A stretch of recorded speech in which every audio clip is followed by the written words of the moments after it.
This is Empowering Women Everywhere. I am your host, Nan Gill, and today our guest is Amy Anderson Winchell. She is the president and CEO of Access, formerly known as Occupations, Inc., that has over 1,300 employees and staff, and they service over 8,000 individuals in the community a year. Hi, Amy. Hi, Nan. Welcome. Thank you for having me. Thank you. And we at Empowering Women Everywhere are very excited to find out all about the programs that you offer at Access. So, do you want to start out by telling us a little bit about the organization? I'd love to. Thank you. Access Supports for Living is a not-for-profit, of course, as you know, and we operate in 9 counties in the Hudson Valley. Oh. And you mentioned we serve lots of people, but what really matters is each person and family at a time. So our entire goal is to support meaningful lives for everyone. Despite the level of challenges and complexities, we know that each person has strengths and gifts and ways to contribute to the community. And when we're successful in embracing each person, then we all live in healthier communities. Wow, that sounds wonderful. What counties do you service? So our corporate offices and a great deal of our work is in Orange County. Right. But we also are a significant provider of service in Dutchess County. And in Ulster County, we operate the mobile mental health team there.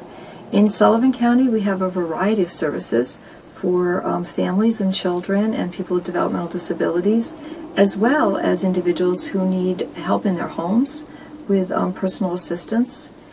And we also have services in Greene County and Columbia County, and Putnam and Westchester. We have some employment opportunities. You have a wide variety of programs and a wide area that you cover. And, if someone would like to get in touch with you, what's the best way to do that? So the best way, Nan, is to call our 800 number, which is 888-750-2266. And because we provide so many services, what I recommend is that the person in need of service just call and talk it through with our customer service staff. If someone wants to learn more about your organization before calling, what is your website address? So our website address is www.accesssupports.org. Okay. And we do try to have a full array of information about the different work that we do, hopefully in a format that people can really understand. Okay. And But if there's any question, they can just call you. Yes. In fact, we also have a live chat on our website if people want to ask some questions about services. Good. Good. What are your main services that you offer? Can you go a little bit into that? Sure, that's a great question. We do a great deal of work in supporting people with psychiatric disabilities and recovery from mental illness and other behavioral health disorders. And so that work includes our licensed programs like our counseling centers, also a more intensive treatment program, and then lots of supports to increase recovery. So housing, care management, people to journey with individuals on their pathway to what's going to work best for them. Right. Now, do you only help people with housing assistance if they have a mental situation or a mental disability or something, or do you? Well, we have so many different ways that we're supported to work that we can usually find a match for each person or absolutely refer them to another agency. Right. For example, we do one particular project with the Orange County Department of Social Services that supports people who are homeless. We also have quite a few supports for families raising children. Right. And a lot of our work, and some of the work we're best known for, is supporting people with intellectual and developmental disabilities. In fact, it's part of what caused us to change our name and change the way you can access our services, because the list is a bit too long of all of the different ways we support people. Right. And what matters is that people get matched with what's going to work for them. Now, is there any charge for your service? So that's also a great question. Most of our services are supported one way or another from government. And sometimes people will have a copay with their insurance company if they're using, for example, a counseling center. Right. And if a person has no insurance, then we would work out a sliding fee. I saw something on your website that was about an affordable health insurance that you work with another organization to provide? Well, so we'll help people connect to the programs that are available in New York State, because some people who don't have insurance are eligible Right. and just don't know how to make that connection. Is there a time limit on that, or? And so those rules are, all governed by the state of New York and influenced by federal policy. But in terms of what's available today, Right. if people are eligible, then they can enroll and continue to receive that coverage. Right. So they could just call you and to see whether or not they're eligible for health insurance. They could, although we probably, if that's all they need, would link them to the Department of Health website. And there are certain providers that are specialized in that support. Right. I think what you read on our website is intended to do is to let people know if they need counseling services, Right. don't be put off by not having health insurance. We'll help you figure out a plan. Now, I read something also that you have a program where people can call in, if they're upset, or it's a mobile. Right. In both Orange and Ulster County, we Right. operate the mobile mental health service. Okay. And that's a critical service that's available to everyone Right. that lives in the community. And it might be that they have an unusual event that's happened that's causing some real emotional distress. Right. Or maybe they're living with a mental illness and are experiencing some additional symptoms. So our teams will respond anywhere in the community to assist people. And we work, of course, with other first responders, with the ambulance and with police when those services are necessary. But the vast majority of the time, our trained staff are able to work out a plan with the caller and the person who needs help. Now, are your services confidential? Of course. Okay. So you don't have to worry that somebody's going to know if you make a phone call. You can just make a phone call and talk to somebody or find out whether or not you're eligible for some of the assistance. And you do housing. I saw you did something with employment. We do. And in fact, as you said, our name was Occupations to begin with. We Right. have always believed that employment is an important part of each of us having a full life in the community. And people with disabilities are among the greatest numbers of employed people. And so it's a big part of what we believe in, creating access for people to have meaningful careers in doing what they enjoy. Right. Do you do any training for employment? So that's changed a lot over the years, and now the way it usually works is once people are prepared for employment and they've organized their lives so that they're ready to take that Right. step, then usually the training can occur right on the job. Okay. We do have some supports, so lots of people would be eligible for a job coach to help them work through any complexities at the work site that they need some assistance with, but we find employers are very willing to train, particularly when what occurs is that they have a prepared workforce that really wants to work Right. and really engages.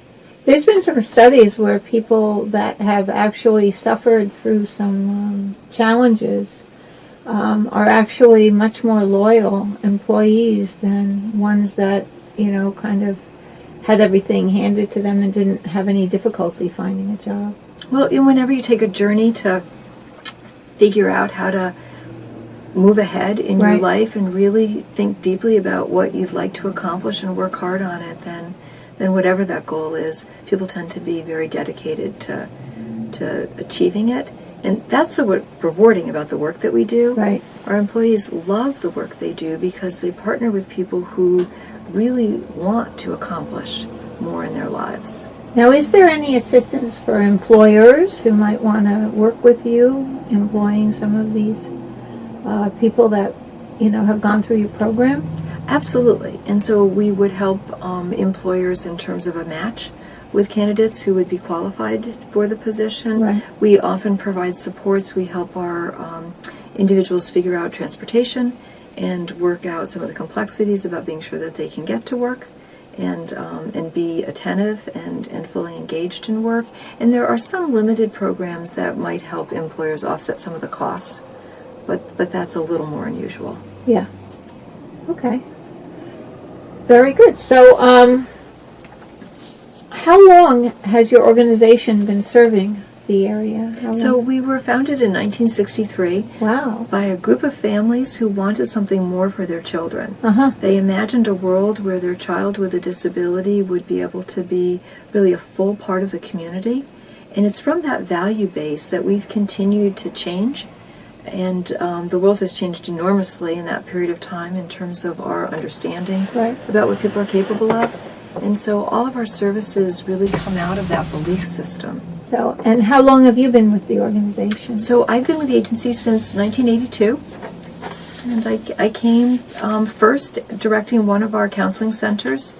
And I have to admit, I didn't have a master plan, but the work has been so exciting that I have never imagined doing anything else. And is there opportunities for people to become involved in working with your organization directly for Access?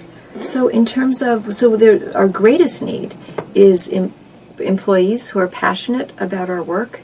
We have an incredible team of people with just amazing skills and abilities, but because we continue to grow as we meet additional needs, we are always looking for talent, and the single greatest criteria is being passionate about what we do. And if people are passionate about what we do and share our values, then we're very likely to be able to match their skills and experience to a position. So if you're looking for a job and you're passionate about working with the community, be sure you give Access a call. And the number is? And so the number, again, you can call our 800 number, 888-750-2266. But also all of our jobs are posted through, and you can get that link right through our website. Okay. And all our applications are taken electronically.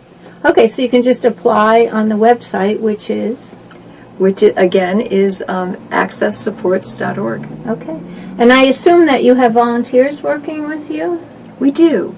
Okay. And so our board of directors, of course, are tremendous community leaders who are volunteers. And our board hosts a number of committees, including a number of events. And our events are so important in terms of helping the community really have the chance to learn about the work that we do and become involved. And then some volunteers work directly with the people we support. And so that's great, too, when people are looking for that kind of opportunity. Now, what kind of events do you have? And so there are 4 main events, or actually 5 now. We've added one. Okay. It starts in the spring with a children's mental health walk, and that's to celebrate the support for families and for children who live with challenges in managing their emotions, and celebrate the possibilities for recovery and full, wonderful lives. And so that happens the first Saturday in May. Okay. And then our next event is a golf tournament, which is a way that the business community has really deepened their involvement with us. And the format is a pro-am. I'm not a golfer, but the golfers tend to really like that. And what I'm just so excited about is that the golfers that support us, usually with corporate sponsorships, really love hearing about the work we do. And actually, we try to provide some opportunities for some of the volunteers that day to be people who have benefited from our services. Right. So that's a great opportunity. That's 2. That's 2. And then Moving right on. We also have a big party in the summer. It's called Saturday in the Park. And it's usually a Saturday in August. And that's actually a celebration with the people that we serve and the people that do this work. And that's a great way for people to volunteer who just want to be a part of our organization. And so we easily have 500 people, usually more. Wow. And that's been rain or shine, hot weather, and it's just fun. And our staff and the families and the people who use our services just have a great time together. That sounds like fun. Yeah, I might want to join you on that one. Okay, great. We'll let you know. And then the Elks Club in Middletown does a roast beef dinner for us in October. Okay. And then our end of the year event is our gala, which is our biggest celebration. And we always, our Vision of Hope Award goes to people who are just inspirational leaders in the work that we do, supporting people and supporting communities. Well, you've really gotten me excited about Access just by this short conversation. So, I'm going to go on your website and see what events you have coming up and see how I can get more involved. Oh, that's terrific. Now, I understand you have something that you're working on for traumatic brain injury? And so, that's one of the services that we provide, and that is a support service for people that have suffered that disability, and really hands-on support in people's homes, just helping them adjust to activities of daily living.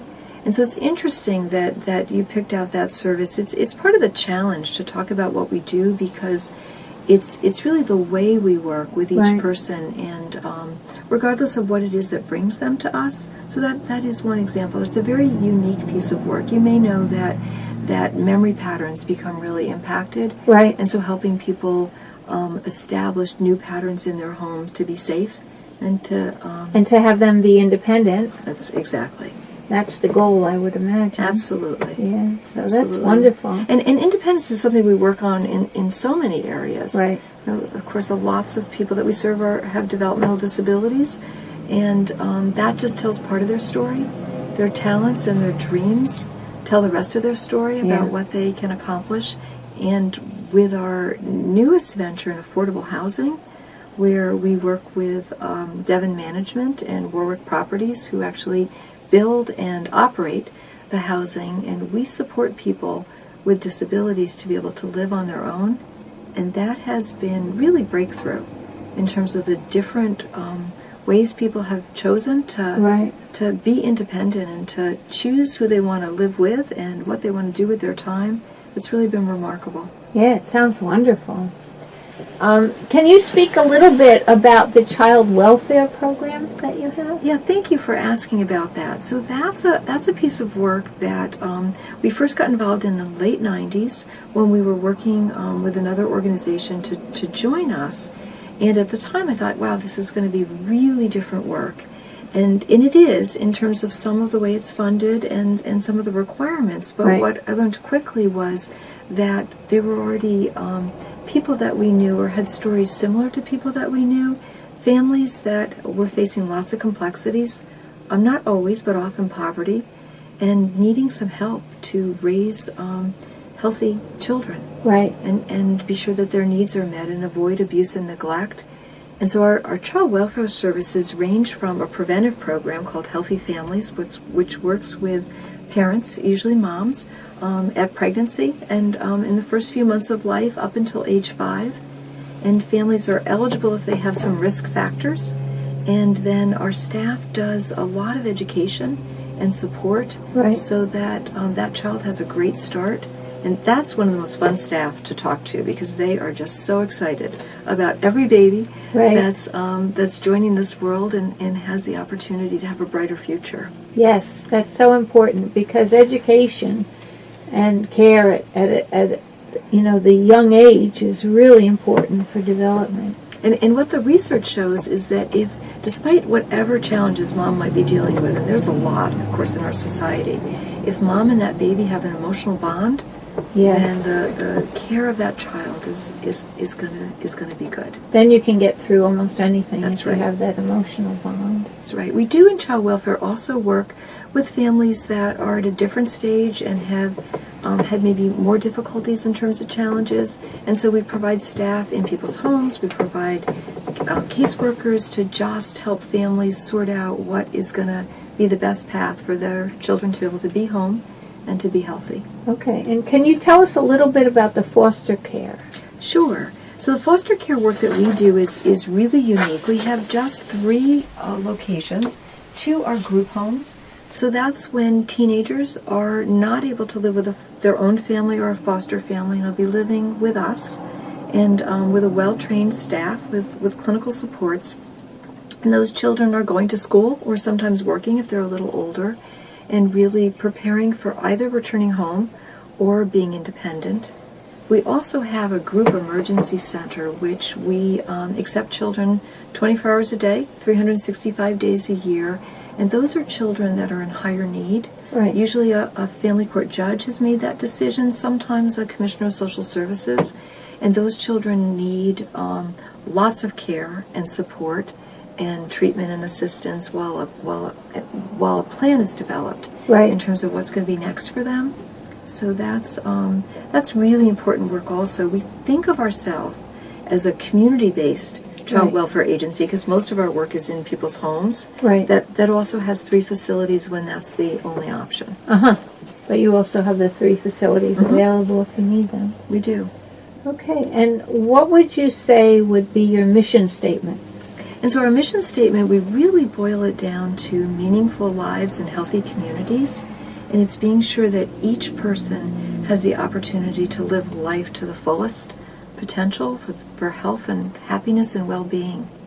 So if there's any question that you're not living life to the fullest, you need to give Amy's staff a call, and the number again is 888-750-2266. And I love the way you said that, Nan, because really joining us also as an employee is a wonderful way to be an important part of the community, and our employees are among some of the happiest, most passionate, wonderful people that I know. So there's lots of ways to be involved. So you can find out about employment, you can find out about the services, you can find out how to volunteer and get involved with a great organization. Or you can just go on the website and find out about all the exciting events that are coming up. And we appreciate that. Is there anything else you'd like to talk about or anything you want to throw in? Well, thank you so much for the opportunity. You really have done a great job in figuring out who we are, so I appreciate you helping me tell our story.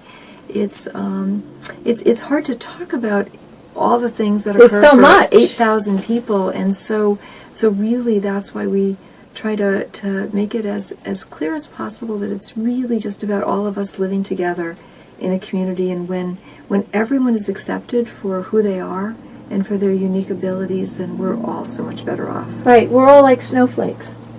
You have to love them all. So Amy, can you talk to us or speak on some of the challenges that you see moving forward, especially with the new administration?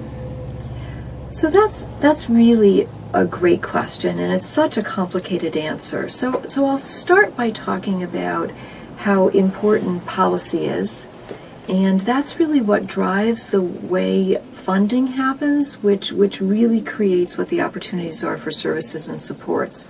So one thing I'd want to mention is that New York State has done a phenomenal job in moving ahead a transformation agenda so that people have the opportunity to have improved health outcomes. Yeah. And so the people that we support, who often have the more complex challenges among folks in the community, are really benefiting from the changes that are happening in New York State, particularly with the Medicaid benefit, so that people's physical health needs and behavioral health needs and supports for living in the community are really better coordinated.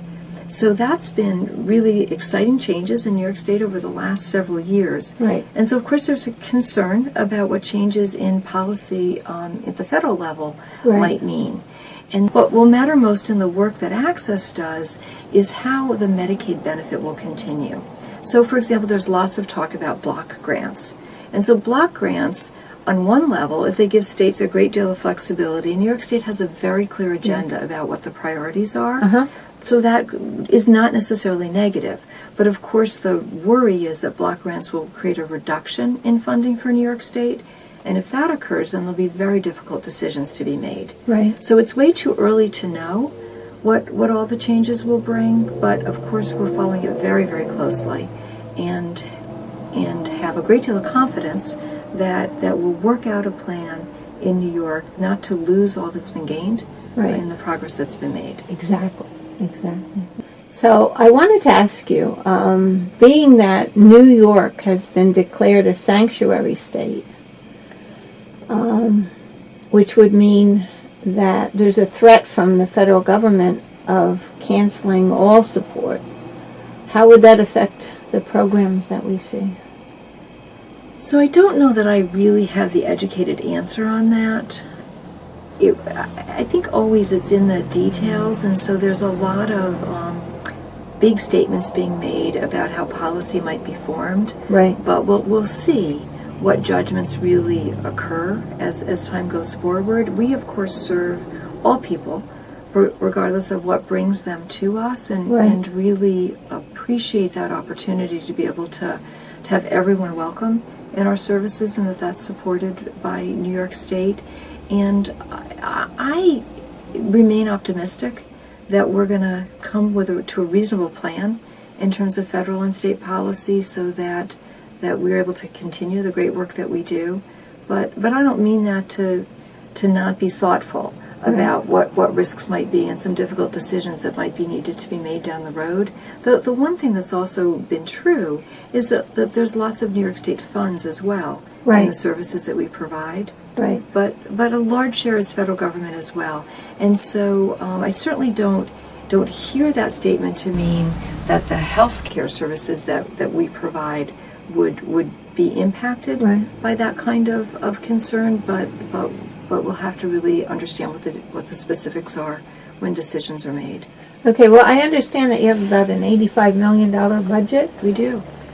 How much of that is state and how much of that is federal? So that's a great question. I don't know if I have the numbers off the top of my head, but a very significant portion is Medicaid. And Medicaid is a shared program between state and federal government. Right. So years ago it was simply 50-50. Right. And so in some of that, state 50% was shared by localities. So that's all changed over the years. Yeah. And now some of the work that we do is a higher share of federal match. And that also was authorized under the Affordable Care Act. So some of those opportunities will be changing. Right. And so we'll have to sort through how what decisions are made at the federal level, what decisions are then made at the state level, and it's I'm sure that there are adjustments that providers like Access will have to make, but at this point it's premature to know what they might be. Being that there are changes coming in the way your funding is going to be handled, do you have any plans for the future to address those? We do, Nan. We've been working actually for 5 years with other providers of both healthcare and behavioral health services to begin to think about our work entirely differently. It's part of what's exciting about the transformation in New York State. This idea that we will move towards being paid for quality outcomes as opposed to just people using a service really resonates with us. We, as long as there's adequate funding to support the staff that we need, the talented staff to do the work, we look forward to a time when contracts are established so that we're being paid for quality. Right. And really being encouraged to provide only those services that are really helpful to help support people to move along in terms of improving their health and their well-being. So it's often referred to as value-based payment, but it simply means being paid for quality instead of quantity. So we're preparing for that. And we think those changes can be really positive as long as it's adequately funded. Okay, well, thank you so much, Amy. I really appreciate you coming. Thank you. And it was wonderful to have you. And this is Nan Gill at Empowering Women Everywhere. And if you're ready for some excitingly happy and good news, tune in to us at www.empoweringwomeneverywhere.tv. Or you can catch us on Spectrum, Channel 23, Fridays, 7 a.m., 7 p.m. On Port Jervis Cable, 7:30 p.m. on Fridays. And at Manhattan Neighborhood Network on Channel 5, 1 p.m. on Saturdays. And if you want to have our show air in your neighborhood or your community, please give us a call at 845-294-7500, and we'll make them put us on the air. Have a great day. Thank you.